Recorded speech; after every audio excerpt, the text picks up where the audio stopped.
everybody. Welcome to the Right or Die Show. I'm your host, Randi-Lee Bowslaugh. On the show, we interview other writers and we talk about mental health from their personal journeys. If you have not already hit that like and subscribe button, go ahead, do that now so that you never miss an episode. Hello. So today with us, we have a returning guest. It's been quite some time, though, that she's been on the show. So welcome back, Marilyn. I'm so glad to be here. Thank you for inviting me again. You're so welcome. And so we're going live a little bit later today, if anybody's noticed, because we're a little bit of a time difference. And, you know, we got to account for that not everybody wants to wake up at the crack of dawn. Which I definitely would not want to either. Don't get me wrong. So tell us a little bit about who Marilyn is. Well, that's a good question. It took me years to figure out a lot about that. I'm still looking for the answers.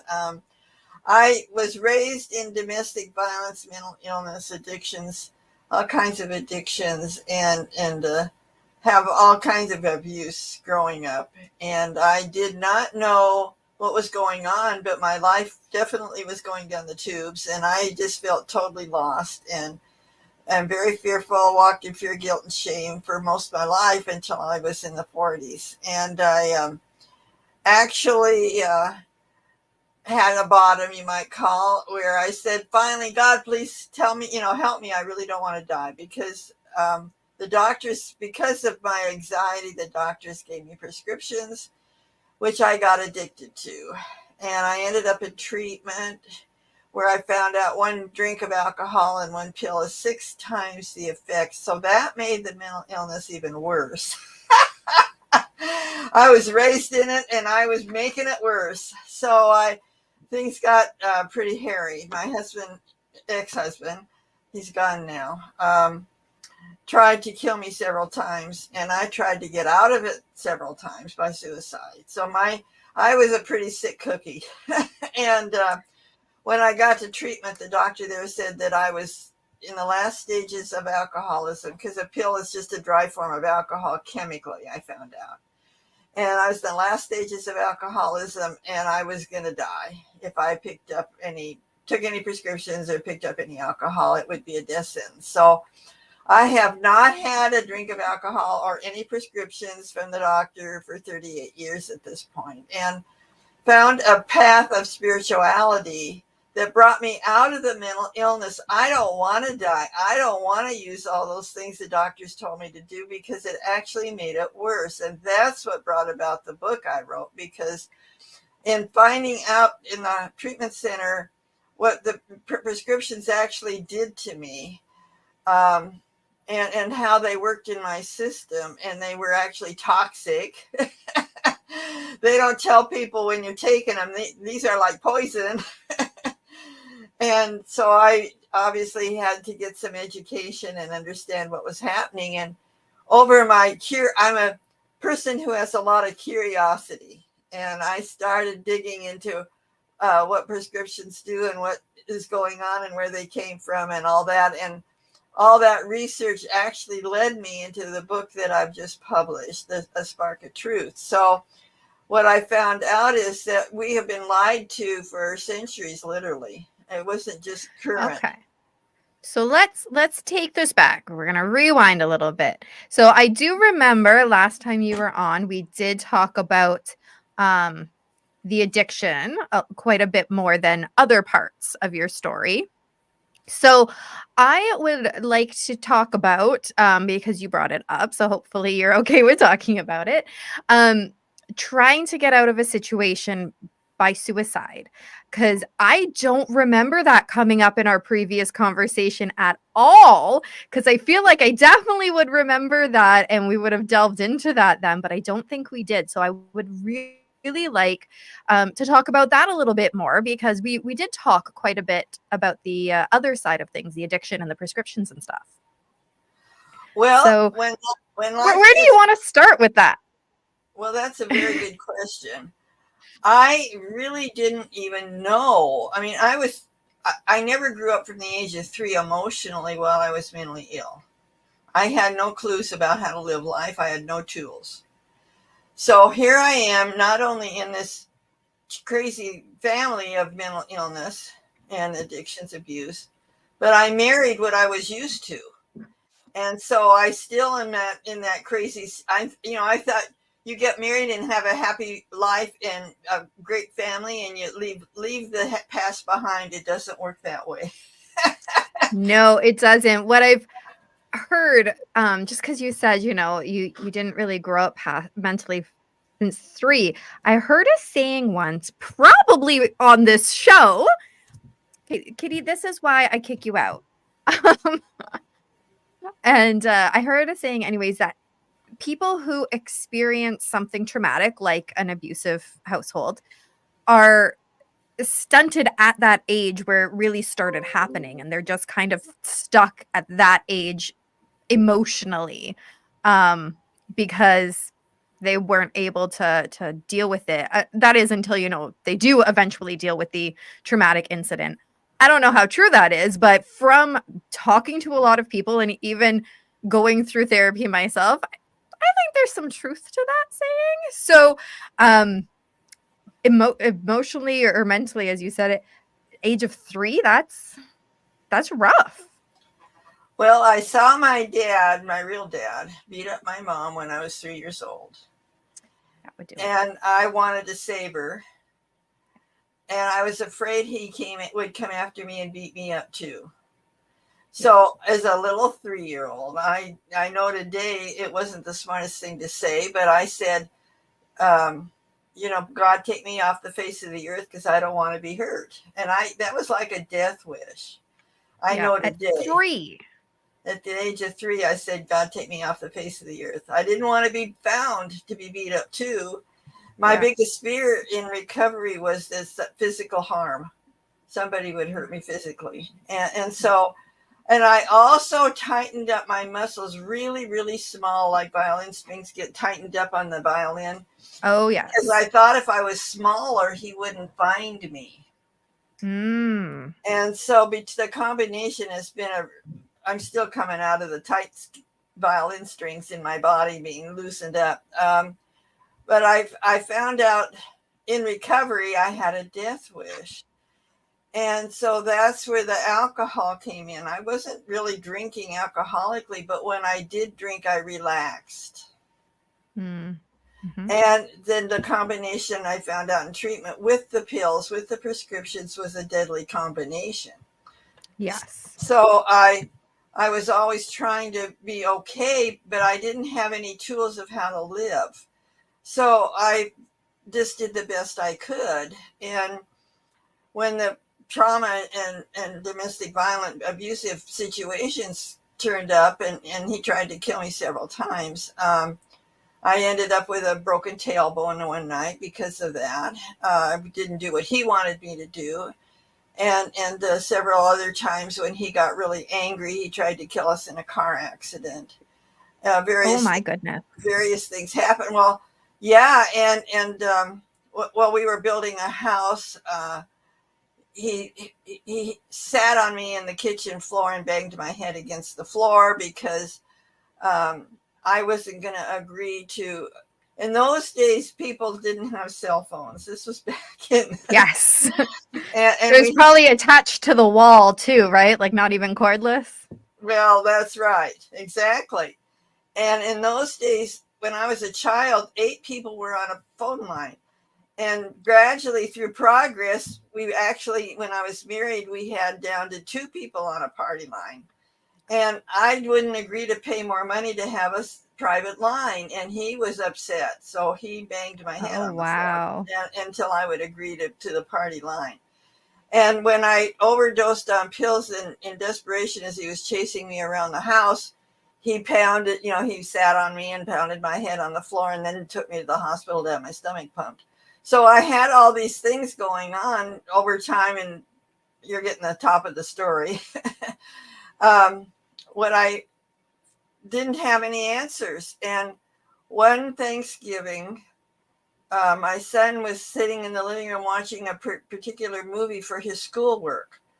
It was a Okay. historical movie that the teacher wanted him to watch about the pioneers coming across the country to Washington State. That's where we live. Okay. But the television was bothering my husband, and he didn't want the television on.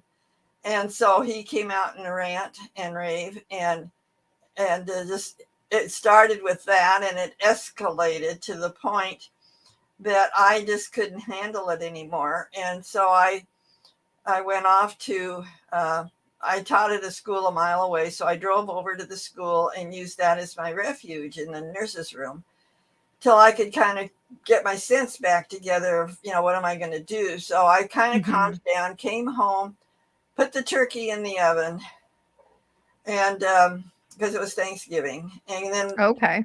he was still in a rage. So I left again, left the turkey cooking. So he was still in a rage. So I took the pills with me. I had a stash. In those days, the more pills you bought, you got a discount on the cost. Oh. So I could buy 90 pills for $1 instead of a month's supply, which is 30 pills for $1. That was the insurance price. Yeah. And so I was getting 90 pills for $1 in those days, and I had a nice collection. And this was still before treatment, of course. And Yes. so I took my pills with me because I thought I didn't want to go out, except that I couldn't handle the abuse anymore. So I think that's a really good statement. I didn't want to go out, but I couldn't take the abuse anymore because from the amount of people I've talked to, and even my own experience, it's not that we ever want to leave.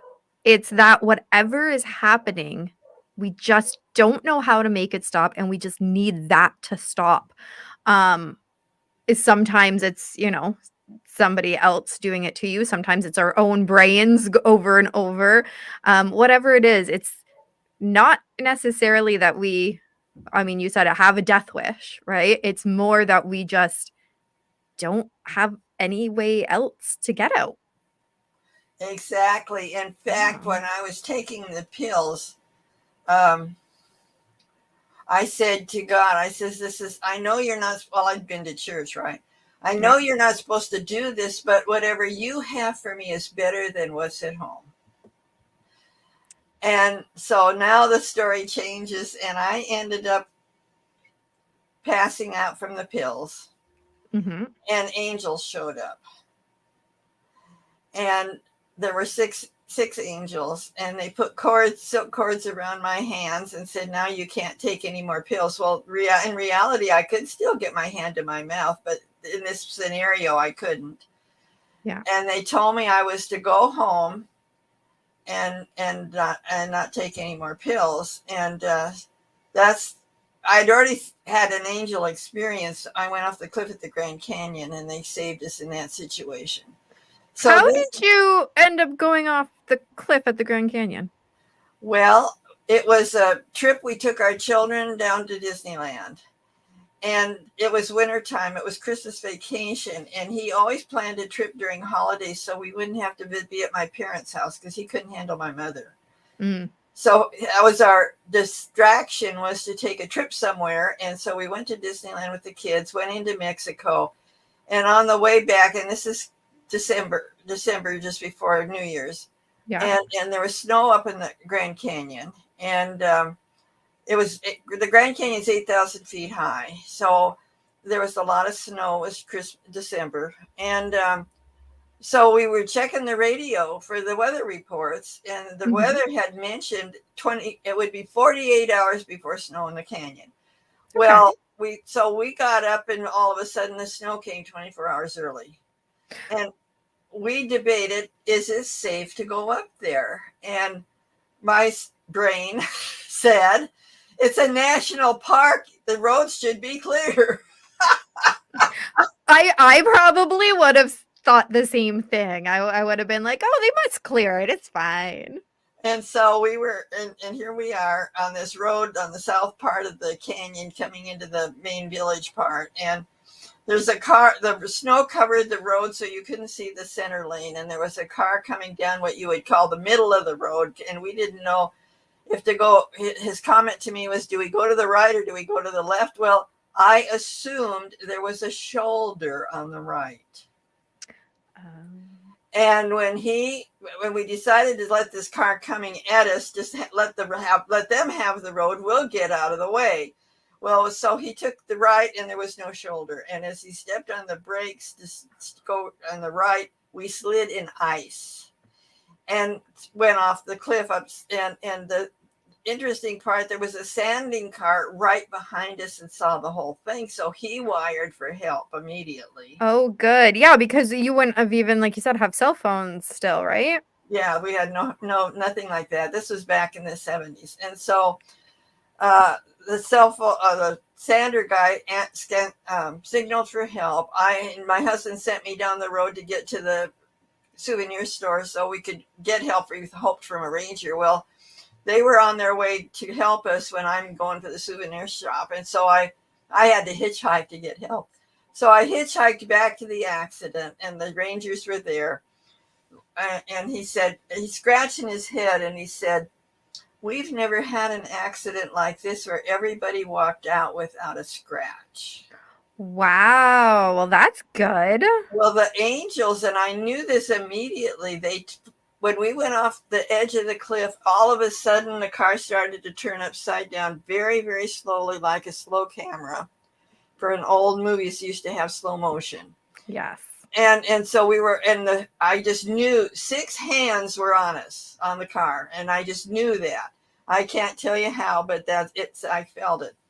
And we were landed very easily and softly there happened to be a jutting out piece of land about 40 feet down from the side of the canyon. Now you tell me if that was a miracle. So we landed on this piece of land. We didn't go to the bottom. Mm-hmm. And so the ranger, called for a tow truck because we landed upside down, couldn't drive out of there. And it was the weekend of New Year's Eve, and I had to be back to teach in school. And there we're stranded. We're stranded at Flagstaff, which is the nearest town, to get help for the car for the weekend, and then drove like mad when the car was ready on Monday to get me home on time to work. So that was the first experience I had with my angels. So when I tried suicide, they actually showed themselves. Okay. And there were 5 angels, and it took me a long time to realize who the 6th one was. The 6th one was Archangel Michael. But he said the reason I didn't see him sooner was that my energy was so low. I was, we're all energy beings, really, vibrationally. Spiritual beings, and my vibrations were so low that he couldn't connect with me, and so I didn't personally see him until several years later, and then I found out he was the 6th angel. But when they're coming from the other side, they bring their energy down to who you are to be able to connect with others, and then you're supposed to raise your energy up. That's what, like in meditation, I can see and get connected with them. So, but I couldn't do that when I was still sick. So anyway, I had a lot of different abuse. And so when I was trying suicide, I said, God, this isn't what you're supposed to do, but whatever's on the other side is better for me than what's going on. So the angel showed up, and I saw 5 of them, and Michael showed up later to tell me about it. And I was sent home by the angels, and he was still fuming when I walked through the door. He was still on his high horse. And so I was just in exhaustion, and I'd taken enough pills that I was kind of pretty sleepy, dozy. So yeah. I just laid down and went to sleep. And I was in this zombie place for a couple of years until I got to treatment, until he tried to kill me again.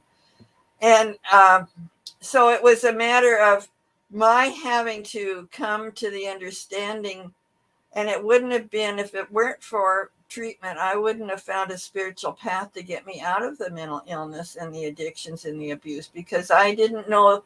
I'd gone to church all my life, but church didn't help me. I needed other answers that I wasn't getting. So Yeah. when I started being on a spiritual path, he got even more livid because he couldn't control me. I was starting to get my power back. And so Mm-hmm. that's when I got the broken tailbone. That's when he, the car, we had a car situation where he was going to hit other cars and we die in a collision, head-on collision. That we missed 3 head-on collisions. At that point, I said, God, please help me. I really don't want to die. And Mm-hmm. within days, I ended up in treatment because I had no answers. I had no way as a 3-year-old of how in the world. So when I was trying suicide, I felt helpless, hopeless, and cornered, and no way out. Yep. That I think are some great descriptive words for a lot of journeys that I've heard about. Yeah, and I had no clue of how to get out of the mess. So in treatment, finding out the 12 steps, and I did not realize that when I said, God, please help me, that was basically the 3rd step. So when I got to treatment, I was very open-minded to whatever answers they had. A lot of people fight it, but this was the last door on the block. I needed something, and if Right? this didn't work, I was doomed. So I really embraced the 12 steps and have worked those steps constantly and daily, definitely. And through my working the steps and finding out from treatment about how prescriptions are actually poison if they're mind and mood altering. When you're having a surgery, you need to have an anesthetic, but otherwise they're not necessary. In fact, I know they kept my mother in her mental illness. So because when you're taking a drug, you cannot be rational and you can't have emotions. And if you can't change your emotions, you can't get out of mental illness. It's taking me years to thaw out from being without any feelings because it wasn't safe to feel. And if I had a feeling, it was painful. It was not.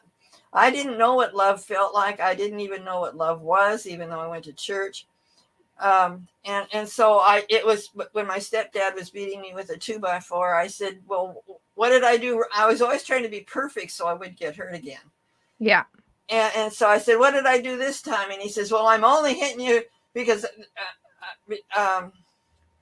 because his comment was basically he was hitting me because he loved me. Well, that didn't. If love hurt, I didn't want to be hit.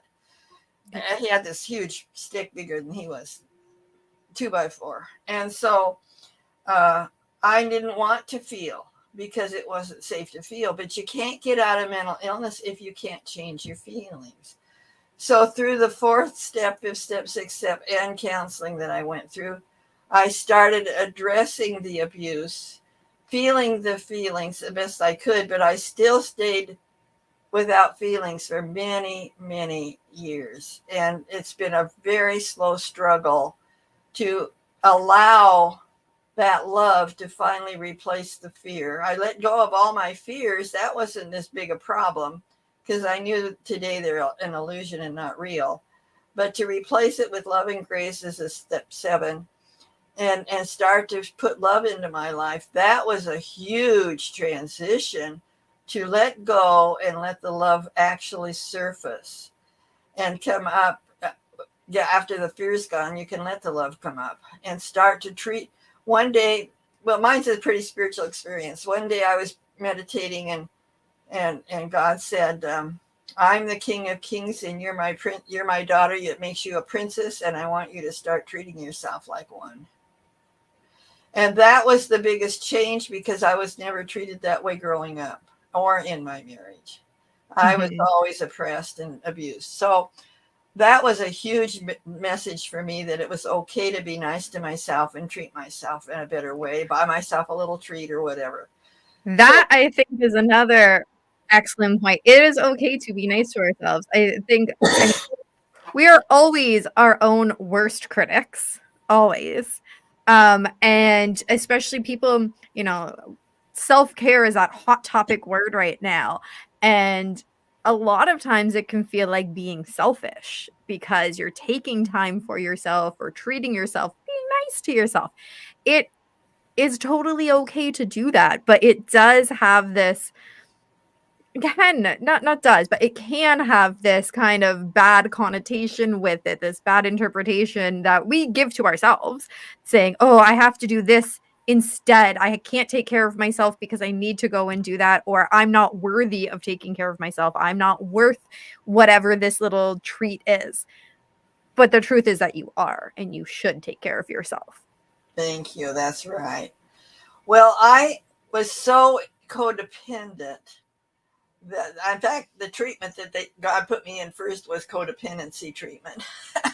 And there they intervened me for the addictions. I used the alcohol and the pills to try to get through all the craziness. Yeah. And if I didn't do what my mother, my stepdad, or my husband wanted, then there was a punishment. And so I would give up myself to make them happy, so hopefully they wouldn't hurt me one more time. Yeah. So that's where to me, I was told it was selfish if I took care of myself. Yeah. That's what my mother actually said one day. Well, that's selfish. So anyway, because I finally had decided there was something I wanted to do for myself and that was high school. It took all that time to even figure out I could do something. And, oh, well, that was selfish. So anyway, I was never allowed to really have self-care in those days. I didn't even know that's what it was called. I went to a meeting, 12-step meeting one night, and they talked about selfishness versus self-care. That's the first time I ever even heard the word self-care. And by that time, I'd been around a little bit in recovery. So, my life was definitely down the road of a precarious road. And so I finally, after 5 years of recovery, see, I'm 3 years old, I finally got enough courage to follow through with the divorce. Oh, good. And he did not like that I was going to Al-Anon, because Al-Anon teaches you about relationships and healthiness in that, and how to have a healthy relationship and get your power back. Yeah. And he was threatened. And he would move out, and then I'd go to Al-Anon some more, and I'd get stronger, and he'd come back thinking we'd get together. But I was not the same person each time. Each time I was a little stronger than I'd been before. And so finally I just said, hey, you're not coming back again. And that's the short of a very long story. But yes. Then, of course, I could finally work on myself. And it took me about 15 years of being single on my own, where I was working, all the counseling and all the 12 steps and all the things I needed to do to get better so I could be a healthier person. Yes. And I painted angels because I saw angels from my experiences. I started painting pictures, and it turned out I started painting portraits of people's angels and my angels. Oh, okay. And I sell them by commission. And so and they're on my website, some of them anyway. And so I started I was always the wallflower. I was never really one that got dated, so to speak. So I just paint all night because I wasn't out on a date. I just paint all night. And gradually, that was part of my self-care, I know today. Yes. And I bought myself a piano because when he left, he took the piano we had. And that was part of my self-care, that I could sit down and play the piano, and which I enjoyed because I'd been a flute player, but that kind of had gone out the window. So anyway, as I started getting healthier, I met a fellow. I changed enough through taking care of Marilyn and knowing how to handle life better through Al-Anon and ACA. I've done a lot of work in ACA. What's ACA? I don't know that acronym. Oh, Adult Children of Alcoholics and Dysfunctional Families. It's another 12-step program that it deals with the childhood abuse, which I have plenty of. So I need all the help I can get. And so I met this fellow in a spiritual group called Search for God, Edgar Casey readings. And Edgar Casey was a psychic in the 20th century, and his work's all documented in Virginia Beach in the States. And he's the first psychic that brought spirituality into the mainstream from the occult, I guess you'd say. It was considered witchcraft and all kinds of voodoo kind of things, but it wasn't. It was actually pure love. But the church, I know that's why how the book got written. I started getting research for, why is the church telling me what I need to know to get well? Because they're supposed to have all the answers. Why isn't medicine giving me the help I need to get well? Because you're supposed to go to the doctor, right? If I listened to my minister, I wouldn't be alive today. He told me to stay in the marriage and not get a divorce. Oh. And so I went to, when the anxiety from the abuse got so bad, I went to a psychiatrist. My mother was really big into doctors. You do what the doctor says. Well, that's how I got addicted to the prescriptions. And I was on death's door at that point. So I learned not to look outside for help and answers. And people with advice and authority are not the answers. The answers are in your heart. They're within. And that's how this all, in investigating how all these things came together. The first part of my book, A Spark of Truth, that's on my Amazon author page now, or on Amazon. It reveals why churches don't tell you the truth. They want you to look to them for their answers and not to the higher power of love inside your heart, the soul. The soul, I found out, is a piece of God, a P-I-E-C-E, piece of God. You are God within. And when you look to that, the love, that's where the love comes from. And you release all the barriers that have blocked it from all the abuse and all the fear, the guilt, and the shame. You release everything blocking that love, and you can come into mental health. I was declared sane. Can you believe it? People say, nobody's ever been declared sane from I remember this part of our conversation last time. Yeah, I was declared sane. And I know today that sane people come from their heart and not their head. And to get out of the fear-based life that we've been programmed in. And it all started, in my book, I give the history of how it started in 425 AD and how they brought, Constantine wanted to have more control in the government. And there were a whole bunch of savior gods at that time in different countries. And he wanted to make it all unified. So he had control. So they had a big council to bring all this together so he would have the power. And they wrote the Nicene Creed. And in that creed, they distorted the truth. The Bible had been written earlier, and they took out the parts they didn't want that wouldn't go with their controlling people's mind thinking. And so then later down the path, they rewrote it again. Most people call them the Illuminati, or Cabal, or Deep State. Yeah. You get the picture. But they've rewritten the Bible several times to make sure that you stay in the doctrine of the church, of how they want you to think. And it's not from love. It's from keeping you in survival and oppressed and doing what they want for their benefit. And that's what's going on in our world right now, is where the light forces are actually in war with the dark evil forces, cleaning out that. The light is finally surfacing on the planet, and that's what the wars are about. As you follow the history, that's what the Spanish Inquisitions were all about, was to eliminate anybody that didn't follow the church doctrine, which is doctrine is man-made, I found out. Creeds are man-made. They don't come from the source of who we are, the loving source. So when you're following the opposite of what is the truth, that's what's led our planet to the craziness we're at today. And so the God's forces are at work at this point, changing the dark to the light on the planet. So we will be restored. I know you're in Canada, but we've never been, the Constitution was taken over by these dark forces. And so the Constitution, which gave supposedly freedom and liberty to people, has not really been truthful for many years. And in the book, I follow through how that's changed through not only the countries and the people in charge, but they've changed instead of the royalty and the church being in charge of the people, now it's power and greed.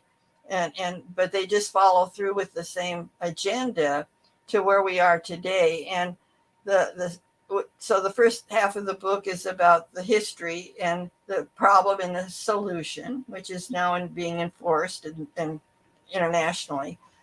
And then the second part of the book deals with how it's affected us currently in our lives and the lies we've been told all these years.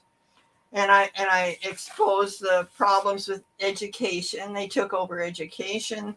They've infiltrated our food. Most of our food is contaminated. If you didn't know, that's a big story. Most our life issues, we've been given wrong answers, even in counseling. Psychology is from the brain, spirituality is from the heart, and that's where the answers are. So they keep you in your brain. They keep you in your fear. And so, and vaccinations and resolving dilemmas in our life so that we can, such as all the propaganda on the television is purported on purpose to keep people in fear. They don't want people to think for themselves. And so as you find out how medicine started was just a way to depopulate the population so that there's fewer people for the elite, rich cabal to dominate, and they wanted a slave state. If you pay taxes, that means that you're a slave. You're paying to the tyrant that's in charge. So all of that's going to change here coming up shortly. And because of my curiosity, I have the history that goes into the education, how it changed, and how the testing in the schools is to keep you left-brained instead of right-brained, out of your imagination, out of your creativity, out of your hunches and intuition, to think like the test tells you to think. And if you don't, you're a failure. There's no failure in life. And, you know, even Edison, who created the electric light bulb, he had 999 tries and he wasn't a failure. He kept trying. And on the next try, he was able to say, I have now invented the electric light bulb. And his comment was, now I know 999 ways that don't work. That's one of my favorite sayings, one of my favorite things. And actually, the book that I'm reviewing right now is called Hunted by Fire.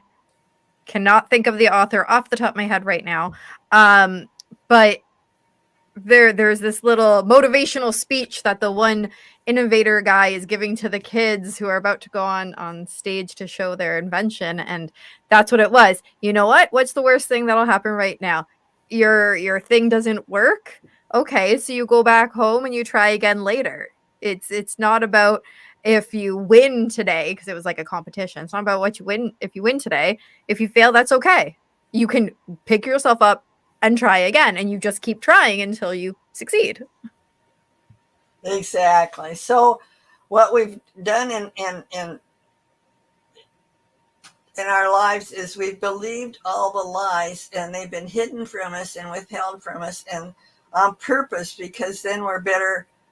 I call us sheeple. People don't really ask questions. They don't question what they're being told. When I was a teacher, I allowed the kids to create. We had little activities, like if we were studying the Indians in Southwest the states. You know, we made little Navajo. We made our little woven blankets. We made our pebbles out of sugar cubes. I don't even think they have sugar cubes anymore. But anyway, we had creative type activities. We painted pictures of the weather cycle. You know, that kind. All they do now is study for a test. There's no creativity. There's no thinking. I would have the kids bring their shells from the beach from their summer vacation, and we learned about mollusks. We learned about clams and crabs, and all the stuff that you have at the beach. And then I'd have them write their own little book, so they learned what a title page is, and etc. So, and different kinds of stories, that they put in their books, and their stories from the beach. And so they learned about how to put a book together, the format and so forth, and how it was their own stories they made up out of their own imagination. Yeah. the forces that have been on top of us don't want you to imagine, because then you might become a leader and lead people out of their control. So they want good little workers, and that's what one of the quotes from Rockefeller was, that I don't want people to be educated. I'm paraphrasing. I want workers. And so people have been trained to take a job, make a living, and pay your taxes. And guess where the taxes go? So that goes to the elite, and they perpetuate war because they make more money off of wars than they sell to both sides of the war. That's why we've had so many wars. We have been fed a line of they're the enemy. No, we're all one in spirit of God's love. There's no enemy. So, okay, so you're talking about all of these tons of different things in your book. Right. And it's on Amazon now. This is a newly published book. I feel like you talked about a different one last time. I did. That was called Finding Reality Beyond Fear. Yeah. Yes. Okay. I'm just making sure I got everything right. I talked to so many people. When did this one come out? A couple weeks ago. Oh, so it's new. It's brand new. We're at a time where it's time for people to wake up to the lies that we've been told and the misinformation and their power over us, that we can regain our sovereignty. Because we're children of a spiritual creation, a creator, we were created sovereign. We have our own power within us, and we don't have to be told how to think. We don't have to be told what to do, what jobs we should have, so we bring the taxes home. That's the problem with IQ tests. I was a teacher and I'm now retired, obviously. And there were tests, only 4 tests in the career of a child at that time, when they were grade school, junior high school. Anyway, there were like 3 or 4 tests, very few. And we judged how they made individual progress. Well, now, because they're trying so hard to make sure everybody is programmed, there's a test every year in the school districts, in the states anyway. And the kids, they don't know how to create. They don't know how. They aren't given the time and opportunity to do that. It's if you pass the test, then you can move on, and we'll rub it into your brain until you do pass the test, right? They think like we want you to think. And so people have been led down a path that doesn't produce and help them to be a better person. IQ tests do not give a student the ability to show their gifts and talents. It's all about a head trip. And so they don't have a balanced life. That's insanity. So if anybody has found this quite interesting, they're going to go to Amazon, I believe you said is where the book is. Mm-hmm. And what was it called again? A Spark of Truth by Marilyn Redmond. And I have a blog, and I have a website, and I have a lot of YouTubes. Thanks to your graciously having me on. This will be on there too. And people need to hear the truth, that we've been hogwashed, we've been lied to, our real lives have been stolen from us for somebody else to benefit. And the point is, we're going to move back into that. I have a lot of spiritual quotes in my book of what's coming and how much better it's going to be in education. And I didn't put in the med beds in the book, but we're actually coming into a place where we won't have medicine like it used to be, because it was all to make a profit for Rockefeller. Why do you have a pill? Because you can patent it and make money off of it, instead of using natural herb or healthy ways to think. Let's just keep them drugged, right? And then, well, I will agree to disagree. Which is why I like the show, is that we can all share our own journeys and opinions. I like my medicine that I take. It makes my life much better for me anyways. Well, I shouldn't generalize completely, because there are medications that are indicated and necessary, but they're overprescribed. Let's put it that way. Okay, I can get on that boat there are definitely certain medications that are overprescribed My and mother, very addictive. oh, my mother was addicted to her mental illness pills, I know. And they put her through shock treatment for her mental illness. And yeah, and there's much, when you really get honest. I read a book, People of the Lie, by Dr. Scott Peck, and he said mental illness is not being totally honest with yourself. And I have no secrets today. I'm try to be as open as I can about all of these things. I don't pretend to be different than I am. You get the whole ugly picture. And because if you have secrets or fear or guilt or shame, all that blocks love. And if you're living in love, you can't be sick. So every time I've released, through the fourth, fifth, sixth, seventh, eighth, ninth steps of the 12-step programs or counseling or however you want to drop your garbage, if you get rid of all of it and clean it all out, it leaves a channel for the love to come in and fill you. And you were created in perfection of God. So every morning I say, I accept the perfect love of God and know I'm dearly loved. I was looking for love in all the wrong places.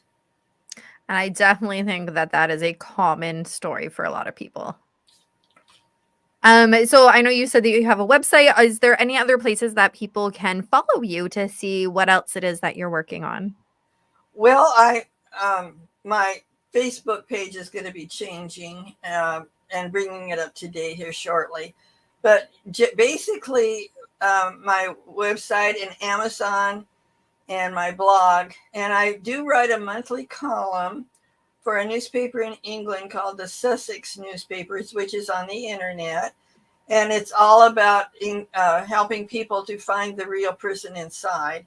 It's all about spiritual awakening and moving into this new consciousness. See, we have been, if you understand, Tesla said, if you want to understand the universe, it's all about energy, vibration, and frequency. So everything I do is to help people bring up their vibrations, their low vibrations from fear, guilt, shame, jealousy, whatever those negative feelings are, which are vibrating at a low consciousness, which many times is what our mental illness is.